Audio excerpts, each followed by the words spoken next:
안녕하세요. TV 도서관에 가다 김보영입니다. 윈스턴 처칠과 마오쩌둥, 또 나폴레옹과 안중근, 스티브 잡스까지 태어난 나라도 또 살아온 시절도 다른 사람들이지만 이들에게는 한 가지 공통점이 있습니다. 바로 평소 책을 가까이 하고 또 생전에 독서의 중요성을 강조했다는 사실입니다. 어려운 환경을 딛고 세계 지도자로 대부호로 독립운동가로 살았던 이들은 한결같이 책에서 역경을 극복할 힘을 얻었던 것입니다. 이와 관련해서 미국의 시인인 에즈라 파운드가 이런 말을 남겼습니다. 우리는 힘을 얻기 위해 독서해야 한다. 책을 읽는 사람은 극도로 활기차야 한다. 책은 손 안에 한 줄기 빛이어야 한다. 좋은 책과 함께하는 시간, TV 도서관에 가다 시작하겠습니다. 오늘도 우리는 어김없이 세계화의 혜택을 만끽하며 살아간다. 저렴하고 예쁜 방글라데시산 원피스를 입거나 하루의 피로를 날려줄 과테말라산 커피를 마시고 콩고 민주공화국에서 채취한 콜탄이 들어간 스마트폰으로 대화하며 태국산 새우와 인도네시아산 파미로 튀긴 컵라면을 먹는다. 그러나 방글라데시 의류 공장이 무너지고 과테말라 커피 농부가 기아에 시달리고 콩고 민주공화국 소년들이 총을 들었다는 것은 남의 나라 뉴스로만 여기고 있다. 과연 이 뉴스가 나와 우리에게 어떤 관련이 있는 것일까? 세계 시민이라면 한 번쯤 생각하고 고민해야 할 문제, 아동 노동. 폭력에 가까운 아동 노동은 왜 사라지지 않는 것일까?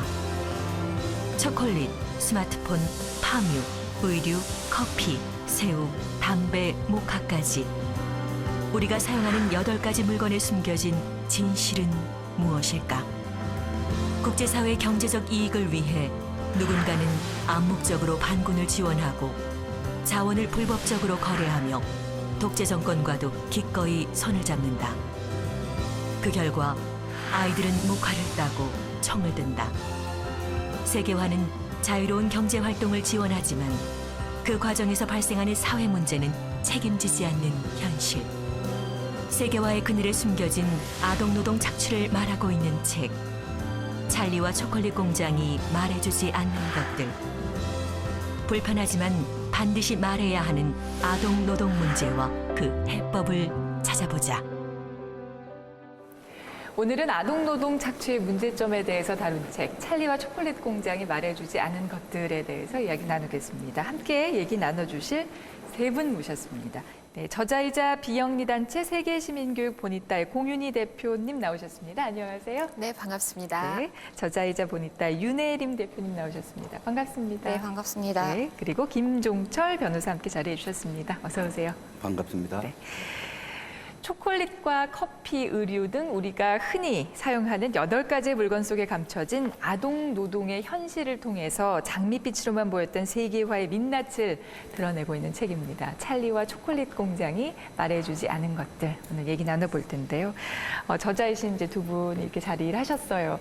어떻게 해서 이 책 쓰게 되셨는지 궁금해요. 세상은 발전했는데 왜 아동 노동은 사라지지 않을까? 저희는 이 질문에 대한 답을 찾아보고 싶어서 이제 책을 쓰게 됐습니다. 오늘날 우리는 언제 어디서나 굉장히 쉽게 우리가 원하는 물건을 살 수 있는 세상에 살고 있지만 여전히 전 세계 아이들 10명 중 1명은 아동 노동을 하고 있고요. 그리고 일을 하는 아이들 절반은 노예와 같은 삶에 처해 있습니다. 네. 그래서 보통은 아동 노동을 하면 이거는 나와는 전혀 관계없는 일이라고 많은 분들이 말씀해 주시는데요. 사실 이 문제를 자세히 들여다보면 이것은 개인의 문제가 아닙니다. 이것은 사회 구조의 문제이고 세계화가 가져온 이제 문제라고 할 수 있습니다. 그리고 이제 아동 노동으로 만들어진 물건을 사용하는 이제 우리의 문제이기도 한 것이죠. 네네. 그래서 저희는 책을 통해서 이러한 사실을 알리고 싶었습니다. 공윤희 저자께서는 네. 예, 원래 교사셨다면서요. 아, 네, 맞습니다. 지금 얘기하고 있는 아동인권 문제에 대해서 관심을 갖게 되신 계기가 있으신가요? 제가 아동노동 문제에 관심을 갖게 된 건 대학 때였습니다. 해외로 교육봉사활동을 간 적이 있었는데요. 그때 이제 베트남으로 갔었는데 돌아오는 길에는 캄보디아 앙코르와트를 들렀습니다. 네. 그때 학교에 가야 할 시간인데 아이들이 1달러를 외치면서 물건을 파는 모습을 봤어요. 저는 그때가 아동노동을 처음 접했던 거라서 너무 충격을 받았었거든요. 국내로 돌아온 후에 이 문제를 좀 해결하고 싶다라는 생각을 해서 이제 어떻게 할 수 있을까를 많이 고민을 했는데요. 네. 제가 할 수 있는 거는 관련 단체에 기부를 하는 것밖에 없더라고요. 근데 또 기부를 하고 시간이 지나도 사실 이 일이 해결될 것 같지가 않았어요. 그래서 좀 이 문제를 깊이 있게 들여다보자는 생각을 했고, 그래서 교직 생활을 마치고 대학원에서 공부도 하고 이제 관련 기관에서 일을 하면서 네, 문제의식을 넓혀 나갔습니다. 세계 시민교육기관 보니따에서 일하고 계시잖아요. 두 분이 네. 직접 이 기관을 만드셨다고요. 네, 네. 맞습니다. 네네. 어떻게 이 보니따를 만들게 되셨고 또 어떤 일을 하는 곳인지 소개 좀 부탁드릴까요? 네, 그 세상이 발전하면서 우리는 많은 혜택을 누리고 있습니다. 그러면서 동시에 기후변화나 노동 착취, 그리고 금융위기와 같은 사회 문제의 규모도 굉장히 같이 커졌는데요. 그래서 이제 유엔에서는 이러한 문제들을 해결하기 위해서 지속 가능한 발전 목표 안에 세계 시민 교육을 넣었습니다. 왜냐하면 요즘에 많은 문제가 커지다 보니 몇몇 소수의 선진국이나 혹은 국제 시민단체로 이제 해결하기에는 문제가 너무 커졌기 때문인데요. 저희도 이제 이런 문제 해결에 있어서 이제 시민으로부터 시작해야 된다는 그 유엔의 취지에 굉장히 공감을 했고, 그래서 저희도 이제 이런 교육단체를 만들게 된 겁니다. 근데 이제 세계 시민 교육이라고 하면 이제 많은 분들이 굉장히 어려워하세요. 네. 도대체 너네가 뭐 하는 데냐? 세계 시민 교육이 뭐냐라고 많이 질문해 주시는데요. 쉽게 설명을 하면 우리를 둘러싼 그런 다양한 사회 문제들을 개인의 차원이 아닌 사회 구조적인 문제로 이제 그 인식을 넓히는 교육이라고 생각하시면 됩니다. 그래서 가령 예를 들면 이 책에도 소개됐던 그런 카카오 농장의 아동 노동 사례를 이제 그것과 관련된 기사를 접했을 때 뭐 이제 보통은 저 나라가 가난하니까 그렇지, 아니면 뭐 농민이 게으르니까 그렇지, 이런 시각이 아니라 왜 초콜릿의 가격은 비싼데 왜 생산자들은 저렇게 여전히 가난에 허덕이는가에 대한 이제 질문을 통해서 사고의 전환을 할 수 있는 거죠. 네. 저희는 주로 이제 교사분들 그리고 학생들을 대상으로 교육을 하고 있고요. 사회 문제가 나의 삶과 어떻게 연결되어 있고 그 문제의 본질은 무엇이고, 그리고 이 문제를 해결하기 위해서 우리가 어떤 행동을 해야 되는지, 네, 그런 교육을 하는 기관입니다. 그러니까 이 책에서 다루는 이 아동 노동 착취에 대한 문제뿐만이 아니라 네. 전반적인 사회 문제에 대해서 함께 생각해 보자라는 취지로 만들어진 그런 기관이군요. 네, 맞습니다. 네. 어른들에게 보호를 받아야 할 아동들이 오히려 어른들에 대해서 인권을 착취당하는 내용들을 보면서 참 마음이 아팠는데 변호사님 책 어떻게 읽으셨어요? 네, 찰리와 초콜릿 공장이라는 영화를 봤었는데요. 그 영화를 볼 때는 웅파룸파족이라는 그 족에 대해서는 별로 관심을 갖지 못했고, 굉장히 이 동화적이고 환상적이고 주제가 네. 이제 가족의 소중함을 가르쳐 주는 거여서 거기에 이제 굉장히 감명 깊었는데, 이 책을 보고 나서 그런 면이 있구나라는 걸 좀 알게 됐고, 또 이 책이 그 다른 책하고 좀 다른 것은 아까 말씀하신 커피라든지 초콜릿, 휴대폰 뭐 이런 걸 통해서 그 감춰진 불편한 진실들을 이게 드러내는데, 그것이 굉장히 어떻게 생각하면 무거운 얘기일 수가 있거든요. 보통 사람의 가슴에 와닿게 하고, 특히 이제 정보를 제공하는 차원을 넘어서 느끼고 또 작지만 실천할 수 있는 그런 이제 방법들을 제시해주고 있어서 굉장히 좀 고마운 책이라고 생각됐습니다. 네네. 책 제목이 굉장히 익숙해요. 좀 전에 변호사님께서는 영화로 보셨다고 하셨는데 네. 저는 어릴 때 이 책 굉장히 재밌게 읽었던 기억이 나요. 찰리와 초콜릿 공장. 근데 제목을 이렇게 지으신 이유가 있을까요? 영화로도 나온 이 찰리와 초콜릿 공장은 사실 초콜릿을 좋아하지 않는 사람들조차도 이제 가슴을 뛰게 만드는 그런 영화이죠. 네. 네, 근데 사실 그 초콜릿의 달콤함 뒤에 사실 사람들이 보지 못하는 진실이 숨겨 있습니다. 그것은 초콜릿을 만드는 키 작은 움파룸파족의 이야기입니다. 많은 사람들은 세상에서 가장 큰 초콜릿 공장을 가진 윌리 원카의 화려함에 굉장히 그 모습을 동경을 하죠. 그리고 아까 말씀하셨던 대로 어떤 가족의 이런 거에 많이 초점을 두는데, 사실은 그 윌리 원카의 그런 화려한 모습은 움파룸파족의 희생 위에 세워진 부당한 것이었습니다. 그리고 저희는 이 모습이 우리가 살고 있는 이 세상과 크게 다르지 않다라고 생각을 했어요.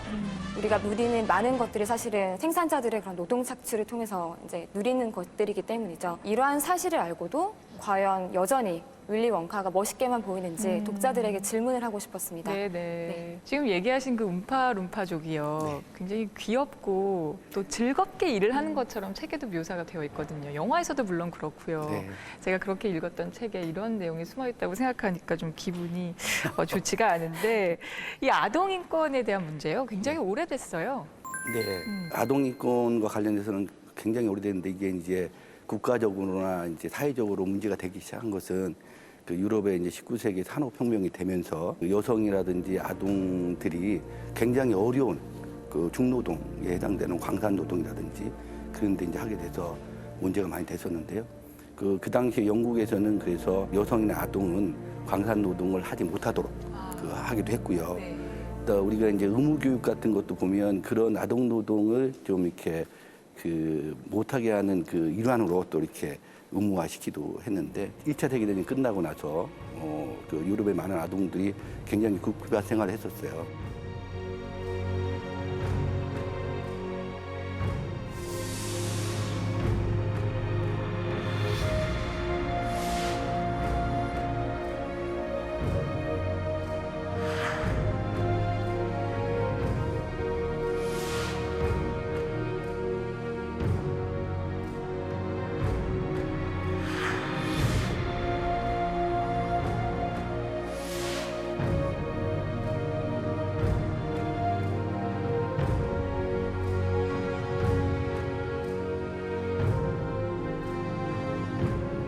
아동 인권에 대한 제네바 선언이라는 것이 1924년도에 이제 나왔죠. 네.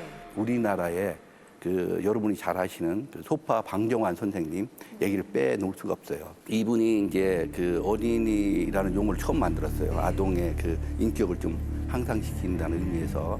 그리고 1922년도에 우리나라 어린이날이 처음 제정됐습니다. 그리고 이제 23년도에 제네바 인권선언보다 1년 더 앞섰죠. 그때 그 어린이날을 즈음해서 그 색동이라는 그 단체를 만들고 어린이 선언이라는 어린이날을 위한 선언이라는 그런 전단지를 만들었는데 12만 장을 만들어서 전국에 배포를 했어요. 거기 보면 아동의 그 노동에 대해서는 하면 안 된다라는 것이 좀 명시적으로 들어가 있어요. 자, 이제 본격적으로 이 책 이야기를 한번 나눠보도록 하겠습니다. 책 속에는 우리에게 매우 친근한 물건 8가지를 다루고 있습니다. 그중에서 이제 가장 피부에 와닿는 게 아무래도 커피더라고요. 제가 또 참 커피를 좋아하고 하루에 한 3-4잔 정도는 꼭 마시거든요. 근데 이렇게 커피가 아동노동 착취의 결과물이라니 네, 참 놀라웠어요. 네, 커피 같은 경우는 근데 가장 저희가 선택한 사례 중에 양호한 편이에요. 그런가요? 네, 다른 네. 사례들은 더 상황이 안 좋거든요. 근데 커피 같은 경우는 농장에서 부모를 따라온 아이들이 주로 일을 하고 있는데요. 이제 부모들은 아이들을 학교에 보낼 돈은 없고 아이들을 또 맡길 데가 없어요. 그러니까 자연스럽게 일터에 아이를 데려오는 거죠. 네. 네, 그러다 보면 아이들 이제 어린 시절부터 커피 열매를 따고 커피 이제 일을 하는 게 익숙해져서 그렇게 자연스럽게 아동 노동으로 이제 연관이 되는 겁니다. 네. 근데 위험한 경우도 종종 발생하는데요.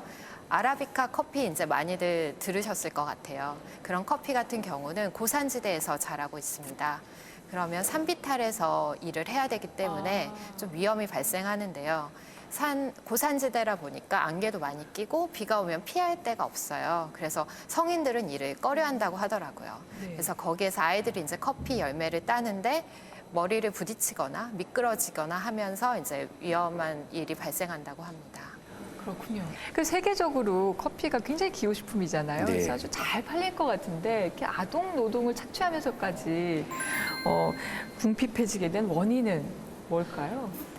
30년 전만 하더라도 커피 생산자들의 삶은 굉장히 안정적이었습니다. 그렇기 때문에 이제 아이들도 학교에 갈 수 있었고 이제 부모들도 커피 생산만으로도 충분히 생활이 가능했던 시절이 있었는데요. 그 이유는 국제커피협약이라는 기구 덕분이었어요. 네. 이 기구의 역할은 이제 각 커피 생산국의 생산량을 매년 조절을 해서 원두 가격이 갑자기 이제 오르거나 갑자기 떨어지는 것을 이제 방지하는 그런 안전벨트와 같은 역할을 했었습니다. 네. 그런데 문제는 1989년 미국의 반대로 이 기구가 해체가 되면서 시작이 됩니다. 이제는 원두 가격이 증권거래소에서 이제 거래가 됩니다. 그렇다 보니 투기꾼들이 소문에 따라서 이제 빠르게 그리고 많은 양의 돈을 한꺼번에 넣거나 빼는 게 반복이 됐고 이후로부터 커피 가격이 심하게 요동치게 된 거죠. 2002년의 경우에는 커피 가격이 곤두박질 치면서 100년 만에 사상 최저치를 기록했었습니다. 앞에서 말씀하셨던 2002년의 경우에는 네. 정말 커피 위기라고 불릴 정도로 큰 일이 있었습니다. 중앙 아메리카 같은 경우는 커피 노동자들 중에 40만 명이 일자리를 잃었고요. 네, 엘살바도르의 커피 지역에는 아이들의 45%가 영양실조에 걸렸습니다. 상품이 된 이후로 이제 농민들의 삶이 불안정해진 거죠. 되게 원두 가격이 불안정하면서 이렇게 아동 노동 문제가 있는 것뿐만이 아니라 뭐 네. 불법 이민 문제도 불거졌다고 하는데요. 네네. 근데 이 원두 때문에 불법 이민 문제는 왜 생겨난 거죠? 그 원두 가격이 이제 폭락을 하게 되면 그 원두 생산을 해서 살아갈 수 있는 방법이 없어요. 아, 이 책에도 좀 소개돼 있는데 그 멕시코의 베라크루즈라는 그 지방 같은 경우에는 원두 가격이 폭락 그 사태가 일어나니까 1995년부터 한 5년 동안 이 지역을 떠난 사람이 한 80만 명 정도 네네. 되는데요. 결국 이제 이런 분들이 미국으로 가게 되고 그렇게 되면 이제 불법 체류자 신분으로서 이렇게 살게 되는데 그렇게 되면 또 제대로 된 그 일의 가치를 또 보상받지 못하게 되죠. 네, 아동 노동 착취는 커피 원두뿐만이 아니라 굉장히 다양한 분야에서 이루어지고 있더라고요. 특히 요즘에 이제 패스트 패션이라고 해서 좀 값싸게 쓰고 버리는 각광을 받고 있는데 2013년 4월에 방글라데시에서는 이와 관련해서 아이들의 목숨을 잃는 아주 가슴 아픈 사고가 있었는데요. 관련 영상 준비했습니다. 보시고 계속 이야기 나눌게요. 건물에 금이 갔다고 일을 못한다니 누가 그런 말을 해? 앞으로 100년은 견딜 수 있다고. 주머니 산더미처럼 쌓여있다. 아! 잔말 말고 일해.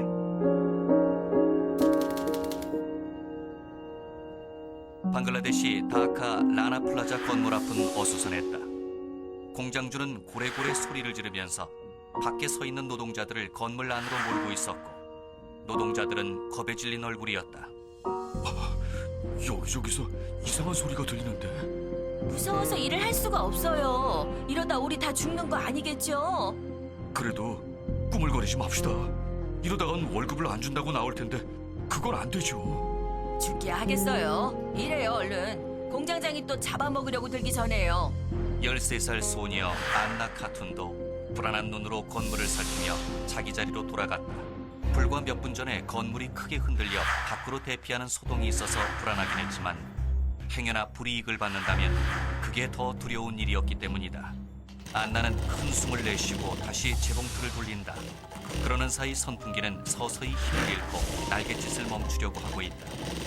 힘차게 돌던 재봉틀도 멈춰버렸다. 왜 이러지, 재봉틀이? 선풍기도. 왜 이래요? 정전인가요? 건물 안에서 재봉틀을 돌리던 직원들은 다시 공포에 휩싸이기 시작했다. 1분 후 공장 안에는 다시 전기가 들어오기 시작했다. 잠시 전원이 나갔나 봐요. 아줌마, 근데 좀 무서워요. 기분이 이상해요. 괜찮을 거야. 그냥 조용히 일하자. 네. 근데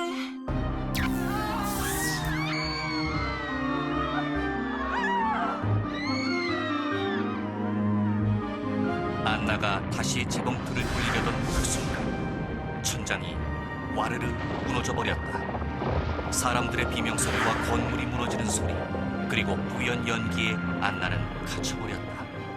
8층이나 되는 건물이 주저앉는 데는 딱 3분이 걸렸다. 안나는 그 자리에서 정신을 잃고 말았다. 안나야, 정신이 드니? 네. 근데 팔이 너무 아파요. 그래, 건물이 무너지면서 팔이 깔려서 그럴 거야. 그래도 살아남았으니 얼마나 다행이니. 수잔 아줌마는요? 내 옆에 있는 수잔 아줌마는 어떻게 됐어요? 그게... 안나를 구한 건 디다르 후세인, 공장 직원이었다. 살려달라고 외치는 안나를 발견해 구조대원과 함께 구출할 당시 상황을 떠올리며 그는 다시 눈물을 흘렸다. 안나와 같은 애들이 많았어요. 살려달라며 울부짖는 아이들의 얼굴이 자꾸 떠올라요. 안나도 그랬죠. 살려달라고. 팔은 없어도 상관없다고. 그래서 의사가 진통제를 놓고 안나의 팔을 그날 방글라데시의 라나 플라자 붕괴로 1134명이 목숨을 잃었다. 문제는 라나 플라자 문제가 비단 이곳만의 문제가 아니라는 것이다. 이 사고는 이미 예견된 인재였다. 힘있고 돈 있는 사람들이 외면한 참혹한 인재였다. 의류 산업 사상 최악의 사고로 기록된 라나플라자 붕괴 사고로 무려 1,134명, 굉장히 많은 수치죠. 소중한 어린이들이 목숨을 잃었습니다. 라나플라자 사고가 예견된 사고였을 수도 있는 것이 그 이전에도 비슷한 사고들이 좀 있었다면서요. 2002년, 2010년 그리고 라나 플라자가 무너지기 몇 달 전인 2013년에도 의류 공장 사고가 있었습니다. 공장이 무너지거나 화재가 발생해서 약 200명 가량의 사람들이 목숨을 잃었습니다. 네, 근데 문제 원인은 모두 같았습니다. 안전 문제였는데요. 대부분이 이제 허가를 받지 않는 건물에 불법으로 증축을 해서 공장을 짓기 때문에 잦은 안전사고가 발생하는 건데요. 네. 이 때문에 라나 플라자도 이제 예견된 사고였다고 말을 하는 것입니다. 근데 왜 이렇게 그 의류 공장에서 아동 노동을 많이 사용하는 거죠? 이유가 참 궁금해요. 가장 큰 이유가 가격을 떨어뜨리기 위해서입니다. 청소년 같은 경우는 사실 보면 등치도 비슷하고 일하는 능력도 성인과 비슷합니다. 그런데 인건비는 3분의 2밖에 되지 않기 때문에 공장주들은 이제 쉽게 아이들을 사용하는 거죠.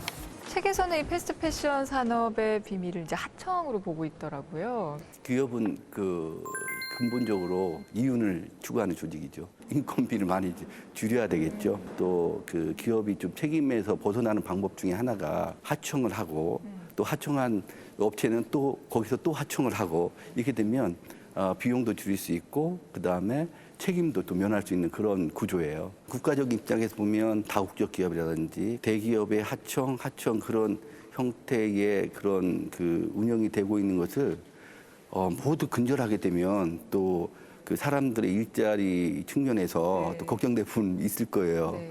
그러니까 어떻게 보면 이게 좀 딜레마이긴 한데 국가 입장에서는 뭐 최선을 다하지만 모르는 경우도 있다고 하고 또 한편으로는 그 암묵적으로 그렇게 네. 진행되는 부분도 없지 않다고 봅니다. 뭐 일자리가 많이 생겨야 좋긴 하지만 뭐 단순히 그냥 일자리가 많아진다고 해서 무조건 좋은 것은 아닐 텐데요. 자, 그런가 하면은 정부가 오히려 적극적으로 나서서 이렇게 아동의 노동을 강요한 나라도 있다고요. 바로 우즈베키스탄이 바로 그 주인공인데요. 중앙아시아에서 두 번째로 큰 경제 규모를 자랑하고 있고 또 꾸준히 경제 성장이 되고 있는 나라잖아요. 그렇게 경제가 아주 크게 어려운 나라가 분명히 아닐 텐데도 왜 이런 사태가 벌어지는 거죠? 우즈베키스탄에서 목화는 하얀 황금이라고 불립니다. 목화요. 네, 이제 그 이유는 새하얀 목화가 이제 큰 부를 가져다주기 때문인데요.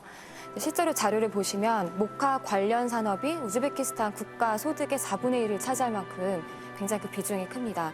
그런데 문제는 정부가 이제 직접 이제 아동 노동을 강요한다는 데 있습니다. 우즈베키스탄에서 이제 목화 이제 수확에 관련된 걸 좀 들여다 보시면 매년 중앙 정부가 목화 생산량을 결정을 하고요. 그리고 그 생산량을 각 지방 정부에 이제 할당을 하도록 되어 있습니다. 그래서 이제 이 할당량을 채우기 위해서 이제 휴교령이 내려집니다.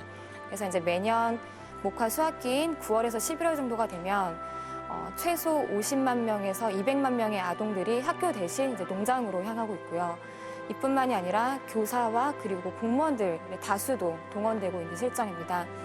이제 목화 이 할당량을 채우지 못할 경우 그 결과가 굉장히 참담한데 아이들의 경우에는 이제 체벌을 보통은 당하고요. 그리고 심한 경우에는 퇴학을 당하는 케이스도 종종 발견이 됩니다. 교사의 경우에는 이제 월급이 깎이거나 혹은 직업을 잃는 경우도 보고가 되고 있습니다. 목화 수확이 더 중요한 네, 업이 맞습니다. 되는 그런 상황이군요. 이 우즈베키스탄의 목화 수확이 굉장히 유명하더라고요. 우즈베키스탄에 있는 목화 농장은 사실 외부인이 접근하기가 굉장히 힘든 곳입니다.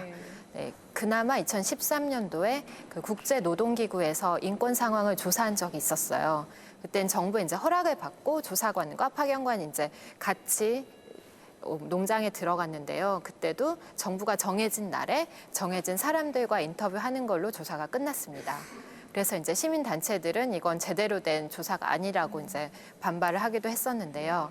근데 이 정도로 감시가 삼엄한 이유는 목화 수익의 사용처를 보시면 알 수 있습니다. 이 목화 수익은 이제 농업기금이라는 곳으로 돈이 들어가고 있는데요. 이 기금은 사실 정부 예산도 아니고 그래서 국회 감사도 받지 않습니다. 이 기금에 접근이 가능한 사람은 사실 소수의 고위 관료들밖에 없거든요. 전문가들은 이게 소수의 배를 채우기 위해서 아이들을 지금 이용하고 있다라고 비판을 하는 이유입니다. 참 이유가 참담하군요. 근데 우리 기업도 이 우즈베키스탄 목화 수확과 관련해서 좀 비난을 면치 못한 그런 일이 있었죠? 여기 소개가 되어 있는데요. 포스코 대우라는 데하고 또 한국조폐공사도 또 이렇게 그걸로 지폐를 만들기 때문에 이제 관련이 돼 있었습니다. 이제 많은 시민단체로부터 이 비난을 받고 했는데 거기에 이론적으로 대처한 것 같아요. 근데 나이키는 어떤 경험이 있냐면 말하자면 이제 승리에 이제 뭐 이렇게 상징이고 그런데 그 어린 그 노동자가 축구공을 꿰매는 그런 사진이 이제 글로벌한 그런 잡지에 났어요. 그러고 나서 매출이 엄청 떨어졌어요. 그래서 코튼 그 캠페인 하는 분들이 많이 이제 항의를 하니까 이렇게 포스코 대우하고 계속 거래를 하면 또 우리가 엄청난 기업 이미지에 타격하고 결국은 저 이익에 굉장히 큰 손실이 있겠다 생각해서 그 거래를 딱 단절했죠. 그런 경우가 있었는데 좀 약간 부끄러운 일입니다. 네. 다음은 카카오 농장에 대한 얘기를 좀 해볼까 합니다. 이 카카오 농장에서 아이들이 일을 한다는 거 아마 많은 분들이 알고 계실 거예요. 이 초콜릿에 얽힌 불편한 진실들은 종종 다른 언론에서도 좀 소개가 되고는 했었는데요. 그런데 이 코트디부아르 카카오 농장에서 일하는 아동 중에는 상당수가 자발적인 것도 아니고 인신매매로 이루어졌다면서요. 이게 사실인가요? 국제노동기구의 지금 통계에 의하면 전 세계적으로 그 아동 노동이 뭐 적지 않습니다. 한 1억 6천만 정도로 지금 돼 있고요. 그 노동을 좀 착취당하는 그런 형태의 지금 노동이 있다고 이렇게 지금 소개가 돼 있어요. 이제 인신매매성 그런 노동이 있다는 것은 지금 여러 형태로 발견되고 있고요.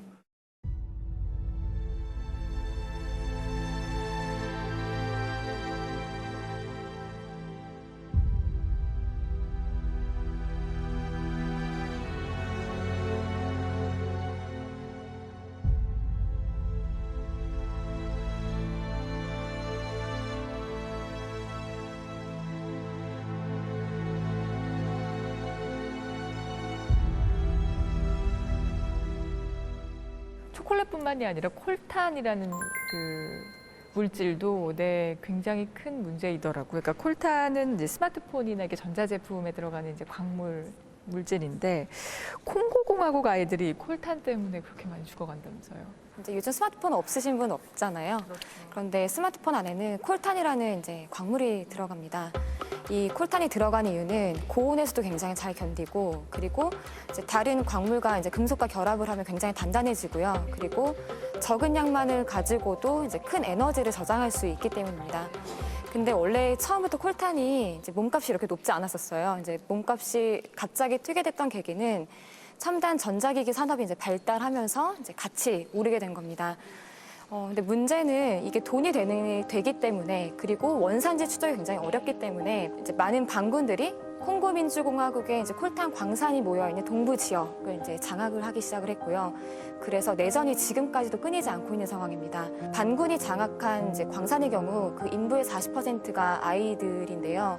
아이들은 당연히 뭐 안전 장비가 없고요. 맨손과 이제 맨발로 광산 안에 들어가서 직접 이제 콜탄을 캐오고요. 사실 더 심각한 문제는 소년병, 그 아동노동 중에서도 특히 절반 정도는 이제 가혹한 형태의 아동노동이라고 있습니다. 그래서 인신매매라던가 뭐 성매매라던가 뭐 이런 종류의 것들인데 그 소년병이 바로 그런 케이스에 해당이 되는데요.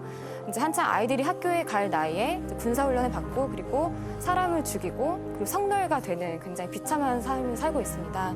이제 그렇다 보니 이제 그 콜탄이 피를 부른다라는 의미에서 블러드 콜탄이라는 수식어가 붙게 된 겁니다.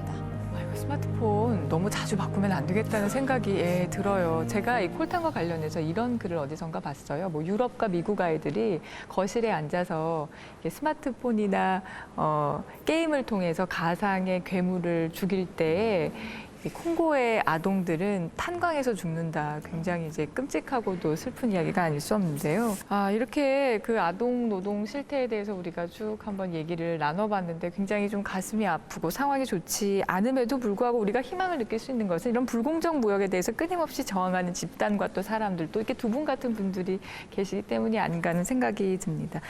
작은 움직임들이 모여서 큰 성과를 낸 그런 사례들이 있잖아요. 이야기를 조사하면서 굉장히 절망적이었어요. 아마 읽으시는 분들도 그런 마음이 드실 것 같은데요. 그래서 저희는 좀 더 희망적인 이야기를 전하고자 그런 사람들을 찾기 시작했습니다.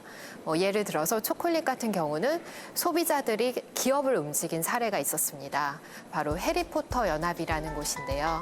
네, 해리포터 영화 아마 한 번쯤 다들 보셨을 것 같은데요. 영화 속에서 해리포터는 굉장히 정의로운 사람이잖아요. 근데 이제 영화가 흥행을 하자 회사에서는 초콜릿을 만들어 팔기 시작했습니다. 이 초콜릿이 바로 아동노동으로 만들어진 카카오로 만들어지고 있었어요. 그래서 이제 팬들은 이게 해리포터의 이미지와 너무 맞지 않다는 생각을 했고 서명 운동을 펼쳐서 회사의 결심을 뒤집는 사례가 있었습니다. 그래서 결과적으로 회사는 공정무역 카카오를 쓰겠다는 발표를 하게 됐습니다. 그 책에 보면 또 착한 세계화 만들기라는 챕터가 있는데 우리가 생활 속에서 실천할 수 있는 그런 팁들도 좀 실려 있더라고요. 몇 가지 좀 소개해 주시겠어요?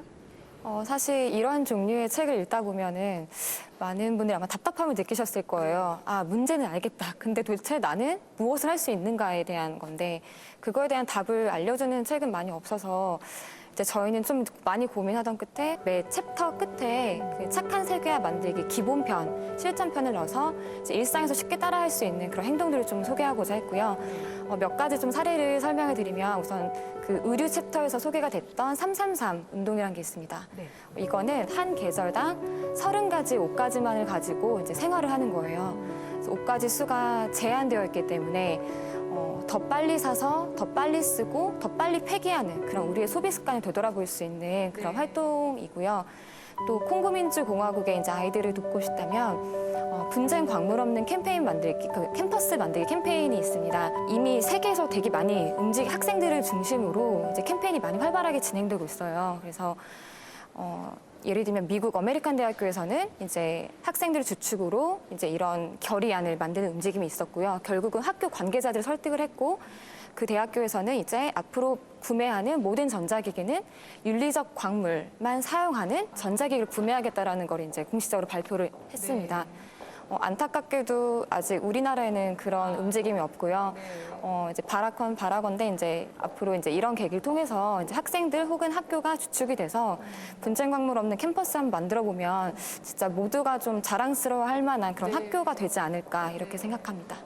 우리가 잘 찾아보면 생활 속에서도 착한 소비를 할 수 있는 방법들이 숨어 있는 것 같아요. 앞으로 조금 더 신경을 써서 찾아봐야겠다는 생각이 정말 듭니다. 네, 이제 마지막으로 이 책을 읽는 독자들에게 저자로서 당부하고 싶은 말씀이 있다면 한 말씀씩 좀 부탁드릴까요? 세상을 바꾸는 건 한 사람의 영웅이 아닙니다. 저는 결국은 각 한 사람 한 사람의 그런 만들어낸 그런 노력이 결국 세상을 바꾼다고 저는 믿고 있거든요. 근데 그럼에도 불구하고 이제 여전히 이제 의심스러우시다면 초콜릿 챕터에서 이제 제가 소개했던 한 구절을 알려드리고 싶어요. 만약에 세상을 바꾸기에 너무 연약하다고 느껴진다면 모기 한 마리가 있는 방에서 잠을 청해 보세요라는 아프리카 속담입니다. 저희가 이제 기울이는 노력이 그냥 힘없이 흩어지는 먼지가 아니라 세상을 바꾸는 작지만 강력한 한 방이 될 수 있다고 저는 생각합니다. 저는 사실 이 책을 쓰면서 가장 많이 들은 질문이 우리나라에도 가난한 사람이 이렇게 많은데 왜 굳이 해외 아이들을 도와야 하는가 이런 질문을 굉장히 많이 받았어요. 근데 사실 이 문제를 자세히 들여다보면 이거는 선택의 문제가 아니라 두 개 다 양립 가능한 일이라고 생각하거든요. 그러니까 해외 아이들을 위해서 공정무역 커피를 마시고 또는 국내 어려운 분들을 위해서 기부를 한다거나 자원봉사 활동을 할 수 있는 일이라고 생각합니다. 그래서 저희 책에서는 사실 여러 가지 행동을 제안해 놨는데요. 이 행동들이 삶의 방식을 바꾸는 그런 큰 일이 아니에요. 정말 삶의 일부분을 조금 의미 있게 바꾸는 그런 행동들이거든요. 그래서 올해는 꼭 이 중에 하나를 실천해 보시기를 부탁드리겠습니다. 네네. 지금까지 찰리와 초콜릿 공장이 말해주지 않는 것들에 대해서 이야기 나눠봤습니다. 오늘도 우리는 향긋한 커피를 마시고 또 맛있는 새우튀김이나 아주 편리한 컵라면을 먹습니다. 그런데 이런 것들 중에 상당수가 아동노동 착취의 결과물이라는 사실 잊지 말아야 될 것 같아요. 한 번쯤 한번 생각해 봐야 할 문제가 아닌가 싶습니다. 오늘 이야기 나눠주신 세 분 감사합니다.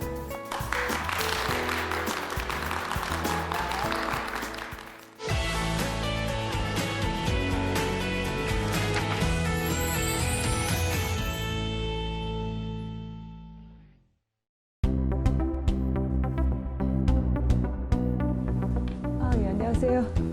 반갑습니다. 안녕하세요.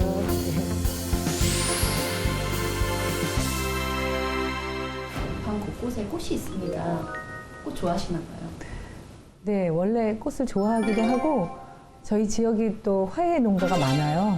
그래서 겸사겸사 꽃을 더 좋아하게 됐습니다. 늘 꽃 피는 만남을 소망한다. 네, 그런 말이 있더라고요. 제가 19대 국회의원 시작할 때 2012년도에 신용복 선생님께서 이제 의정 활동을 어떻게 하면 좋겠습니까? 이런 말씀을 이제 드린 적이 있는데 언약은 강물처럼 흐르고 만남은 꽃처럼 피어나리라는 글귀를 적어주시면서 사람은 다 만남을 통해서 뭔가를 이루잖아요. 만나면 즐겁고 또 사랑도 꽃피고 그렇게 서로 행복한 만남으로 그런 만남이 될 수 있는 정치를 하면 좋겠다. 정말 꽃처럼 활짝 웃으면서 피어날 수 있는 그런 정치를 해주면 좋겠다. 그런 취지로 이제 저한테 그 글귀를 주셔서 저희 뉴스레터나 이런 것의 제목을 꽃이 피는 만남으로 정해서 늘 그렇게 마음속에 간직하고 있습니다.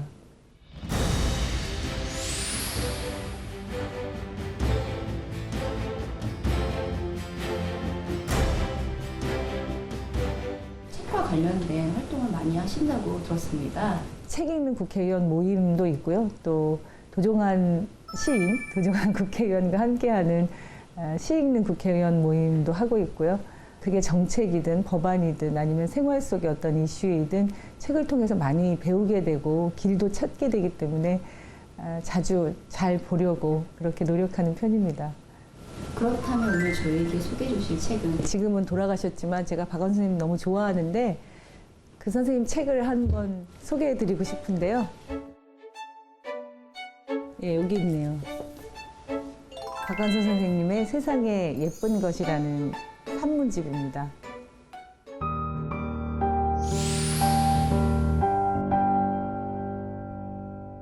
따님이 서랍 속에 숨겨 있었던 발표되지 않았던 선생님의 글들을 모아서 선생님 돌아가시고 난 이후에 이제 나온 책인데요. 박완서 선생님의 그 삶의 내용들이 다 담겨 있다고 생각이 되고요. 어떻게 보면 우리나라의 그 현대사의 사연들이 이 글 속에 다 녹여 있다고 생각이 돼서 꼭 소개해 드리고 싶었습니다.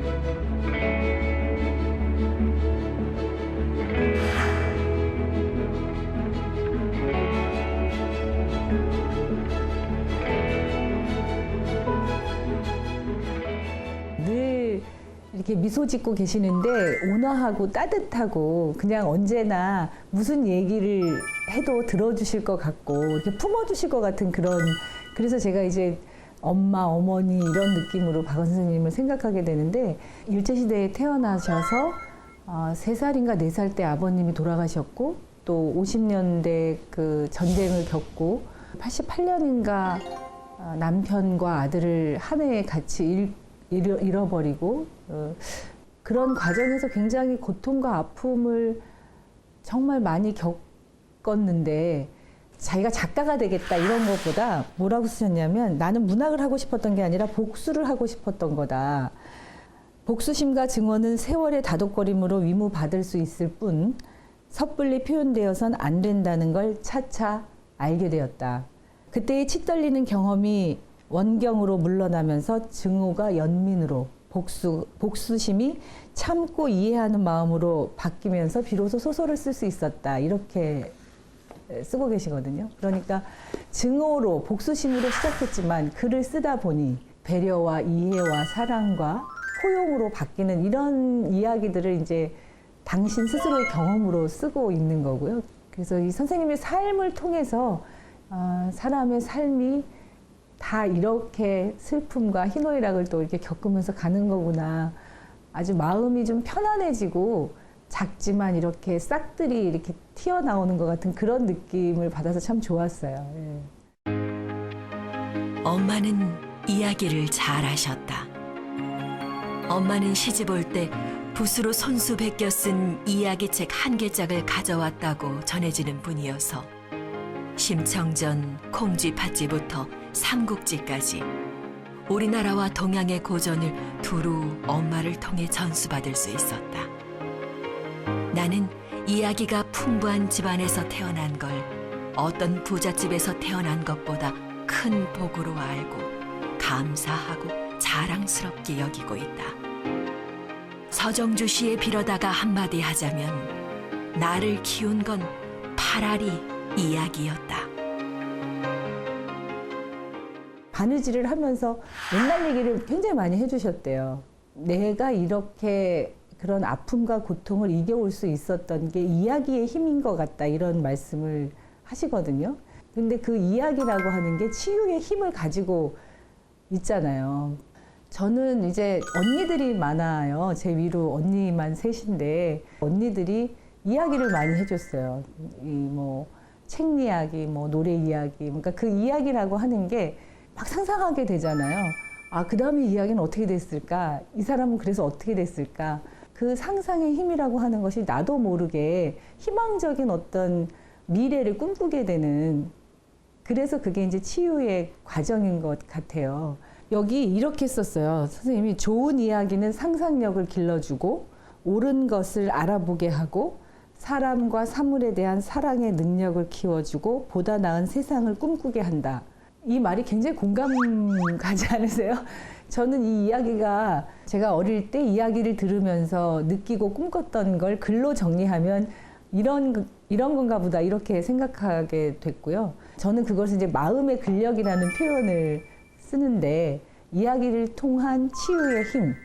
그래서 키워지는 마음의 근력이 저는 평생 삶을 사는데 굉장히 큰 힘이라는 그런 생각을 이 책을 보면서 다시 한번 했습니다. 그해 5월은 매일매일 화창하고 찬란했다. 대학 입학식은 6월이었지만 이미 원하는 대학에 합격한 뒤였다. 그해 5월이 유난히 아름다웠던 것은 그해 내 나이가 20살이었기 때문이기도 하지만 그해 5월은 유난히 잔인했던 6월을 몰고 왔기 때문이기도 하다. 동족상잔의 전쟁은 20살 꽃다운 나이에 차마 못 볼 것을 보게 하고 차마 견디기 어려운 경험을 하게 했다. 왜 그 꽃다운 나이가 하필이면 1950년이었을까? 지금도 그 생각만 하면 묵은 상처가 생생하게 도진다. 박원 선생님뿐만 아니라 누구든 개인은 자기 혼자 사는 게 아니라 그 사회 속에서 그 시대적 상황과 그 사회의 일들과 함께 그 사회 속에서 사는 거잖아요. 자유로울 수가 없잖아요.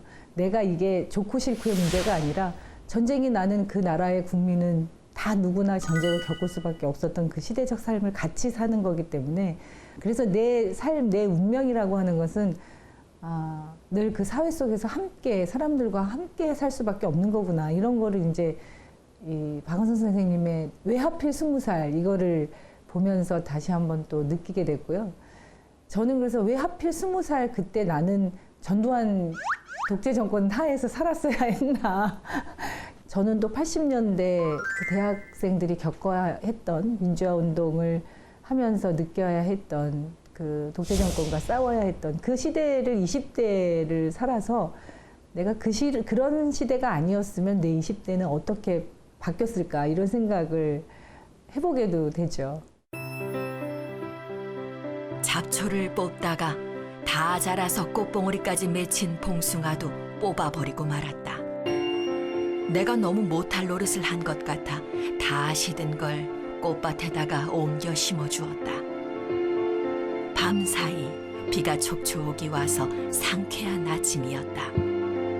기분 좋게 마당을 거닐다 문득 봉숭아가 누워있던 자리를 보니 어제 저녁 때까지 분명히 누워있던 봉숭아가 꼿꼿하게 서 있는 게 아닌가. 간밤에 내린 부드럽고 촉촉한 비가 도움을 준 건 확실했다. 그리고 무엇보다도 그 꽃밭의 동무들, 같은 봉숭아 나무들끼리 힘내라고 열심히 응원했을 것이다. 그 모든 착한 힘들이 합력해서 봉숭아 나무를 일으킨 것이다. 박완 선생님이 하나하나 사물이나 자연을 바라보면서 사실 이렇게 무심코 넘어갈 수 있는 그게 관심인데 저는 그런 데서 또 참 놀라워요. 그 관심의 시선, 그거는 사랑이라고 생각하는데 사실 우리는 일상에서 너무 무심하게 그냥 매일매일 막 바쁘게 살면서도 내 주변에서 어떤 일들이 어떻게 벌어지는지를 또 놓치고 있는 건 아닌가. 그 삶의 일상 속에서도 굉장히 큰 마음의 이 치유를 얻을 수 있는데 스스로 잘 발견하지 못하거나 느끼지 못하는 건 그만큼 관심과 애정이 또 부족한 건 아닌가 그런 생각도 들더라고요. 정치를 하실 때도 이런 관심이나 이런 부분들이 좀 필요할 것 같은데요. 19대 국회부터 우리 당의 을지로위원회 활동을 하고 있는데 가불 관계에서 의뢰의 입장에서 생활하는 분들의 억울함이나 여러 가지 어려움들을 이제 정치인들이 함께 좀 풀어나가고 해결책을 만들 수 있도록 현장에 가서 이제 말씀도 듣고 또 중재도 하고 갈등을 해소하기 위한 대안도 좀 함께 찾고 이런 일들을 하는데 정치인으로서 국민들의 삶의 현장에 대한 관심, 어려운 서민들의 삶을 바꾸기 위해서 법 하나와 제도 하나를 바꾸는 게 얼마나 중요한가. 그 하나하나의 관심과 애정과 이런 것에서부터 시작된다고 생각하거든요. 그래서 그 현장에 가면서 그런 느낌을 더 많이 받고 배우게 되는 것 같습니다. 우리는 한때 전쟁을 겪었고 전후에 혹독한 가난을 겪었지만 그때 우리는 의욕과 희망에 넘쳤었다. 우리 엄마들의 교육열은 실로 엄청났고 눈물겨웠다. 굶어도 학교는 보냈고 아주 어려울 때는 어린이가 거리에 나가 장사를 하는 경우도 있었지만 학교는 갔다 온 후였다. 오래전에 읽은 작은 왕의 전설이란 책 안에는 이런 구절이 있다. 왕들의 지혜가 한계에 이르렀을 때 세상을 지탱하는 유일한 것은 여성들의 현명함임을 알아야 한다. 나는 그 구절을 줄쳐놓고 읽었다. 저는 처음에 이게 어떤 뜻일까 다시 이제 몇 번을 읽었었는데 이것은 이제 남성 중심의 지배 체제나 남성 중심의 가부장적 문화나 이런 것들이 한계에 이르렀을 때 세상을 지탱하고 다시 희망을 만드는 유일한 힘이 여성들의 현명함이었다. 이런 말씀을 이제 하시는 거예요. 우리네 어머니들의 삶이 사실은 박완서 선생님의 삶이 이 포기하지 않고 어머니로서 세상의 어떤 아름다움을 배우려고 하고 작은 것에도 관심을 놓치지 않고 그리고 끝까지 이렇게 세상에 대한 희망과 꿈을 내 아이들, 내 손자들이 가질 수 있도록 하고 이런 이제 여성의 힘, 그게 저는 어머니의 힘이 아닌가. 어머니라는 그 단어에 함축되어 있는 편안하고 따뜻하고 넉넉함 뿐만 아니라 지혜롭고 현명하게 세상의 어두움을 헤쳐나가는 용기.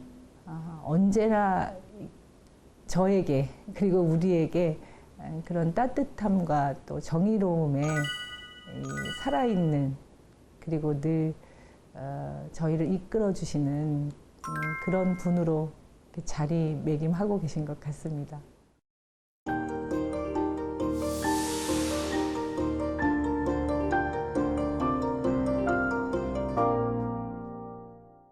세상에 예쁜 것이라는 제목에서도 느껴지지만 세상에 대한 따뜻한 시선, 관심, 사랑, 그 저변에는 사람에 대한 애정, 이게 깔려 있는 것 같아요.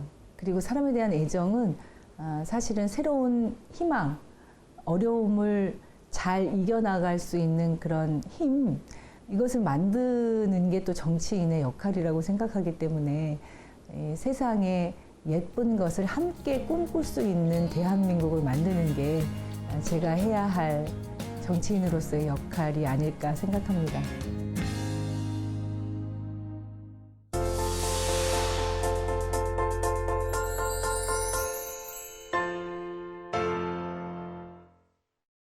국회 도서관이 선정한 새로 나온 책과 화제의 책들을 만나보는 시간, 신간산책입니다. 오늘은 어떤 책이 준비되어 있을까요?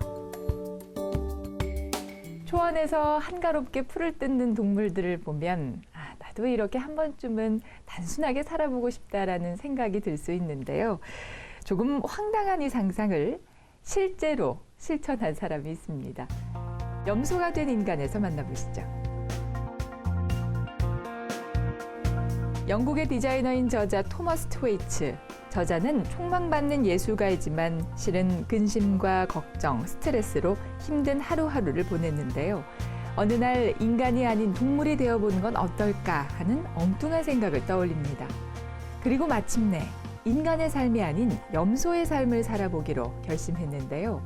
저자는 염소의 마음을 알고자 동물 행동학자, 신경과학자를 만나는가 하면 수의사와 의수족 제작자를 만나 실제 염소처럼 인공 다리, 인공 가죽, 풀을 소화시킬 인공 위까지 만들어 몸에 장착합니다.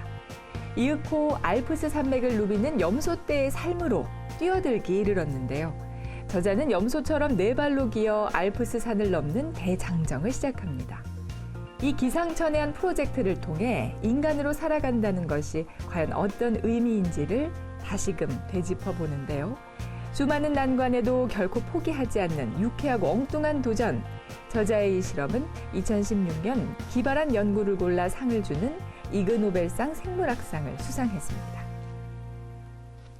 18세기 증기기관 발명을 시작으로 대량 생산과 자동화, 인터넷으로 인한 정보화까지 그동안 인류는 3차례에 이르는 산업혁명을 겪어왔는데요. 최근 4번째 산업혁명의 바람이 거세지고 있습니다. 다가오는 미래, 우리는 무엇을 준비해야 할까요? 제4의 물결이 온다에서 만나보시죠. 미래학자 최윤식과 미래예측 전문가 최현식, 저자들은 4차 산업혁명은 기술이나 산업의 표면적 변화가 아니라고 지적하는데요. 지능혁명과 개인자본주의 시대의 개막이 미래 변화의 핵심이라고 강조합니다.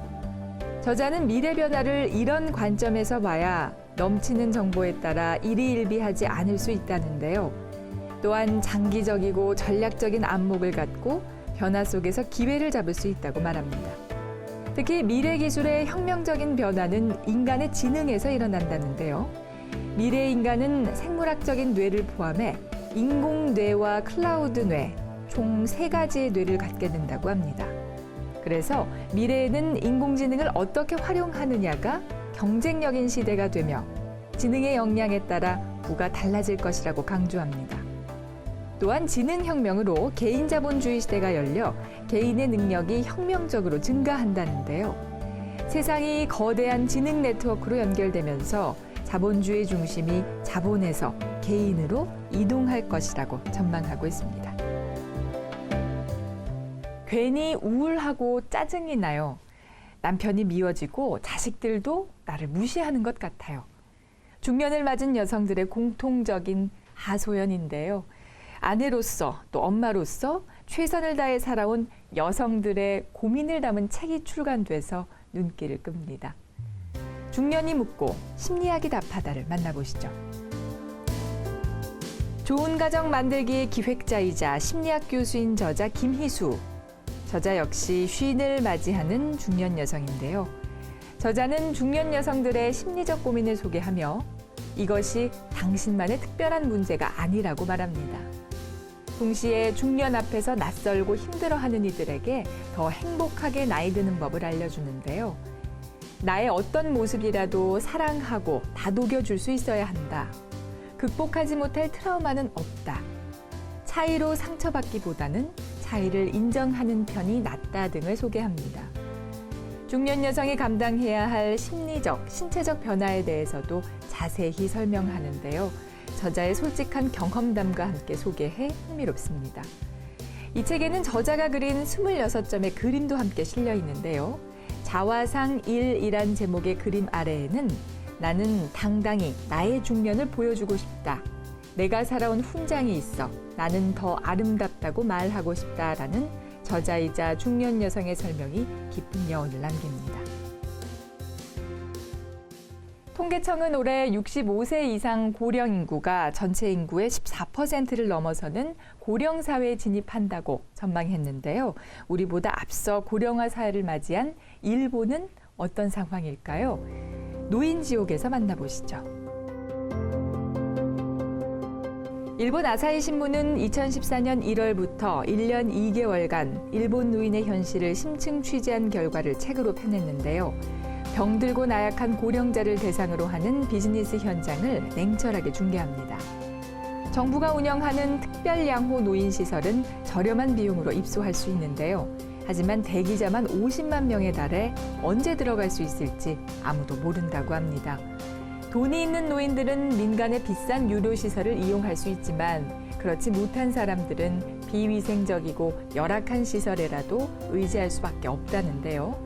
그 예로 돌봄 서비스 회사가 주택을 임대해 노인들을 돌보는 숙박데이 서비스를 소개합니다. 이 시설은 방 한 칸에서 60대부터 100세에 이르는 남녀 10명이 섞여서 자는데요. 성추행과 학대, 부상 등의 사건이 자주 일어난다고 합니다. 이 책에는 병들어 갈 곳 없이 여러 시설을 전전하는 노인들과 어떻게든 노부모를 부양하려 안간 힘을 쓰는 가족, 낮은 급여와 과중한 업무로 지쳐가는 요양시설 직원들의 고단한 삶도 함께 보여주는데요. 노인 문제는 개인을 넘어 고령사회의 구조적 문제임을 깨닫게 해줍니다. 우리에게도 결코 먼 이야기가 아닌 문제여서 더 관심을 갖게 합니다. 우리 속담에 급하면 돌아가라라는 말이 있습니다. 급해서 허둥대면 실수를 하게 되고 오히려 일을 더 망치게 되기 때문인데요. 급한 상황일수록 한 번 더 생각하고 신중하게 행동하라는 뜻이겠죠. 미국의 종교인인 로버트 슐러는 이런 말을 남겼습니다. 겨울에는 나무를 자르지 마라. 힘겨운 상황에 처했을 때 침울할 때에는 결정을 내리지 마라. 기다려라. 인내하라. 폭풍은 지나갈 것이다. 그리고 봄이 올 것이다. TV 도서관에 가다. 다음 이 시간에 다시 찾아오겠습니다. 함께해 주신 여러분 고맙습니다. Saw the world turning in my sheets, and once again I cannot sleep. Walk out the door and up the street, look at the stars beneath my feet. Remember rights that I did wrong, so here I go. Hello.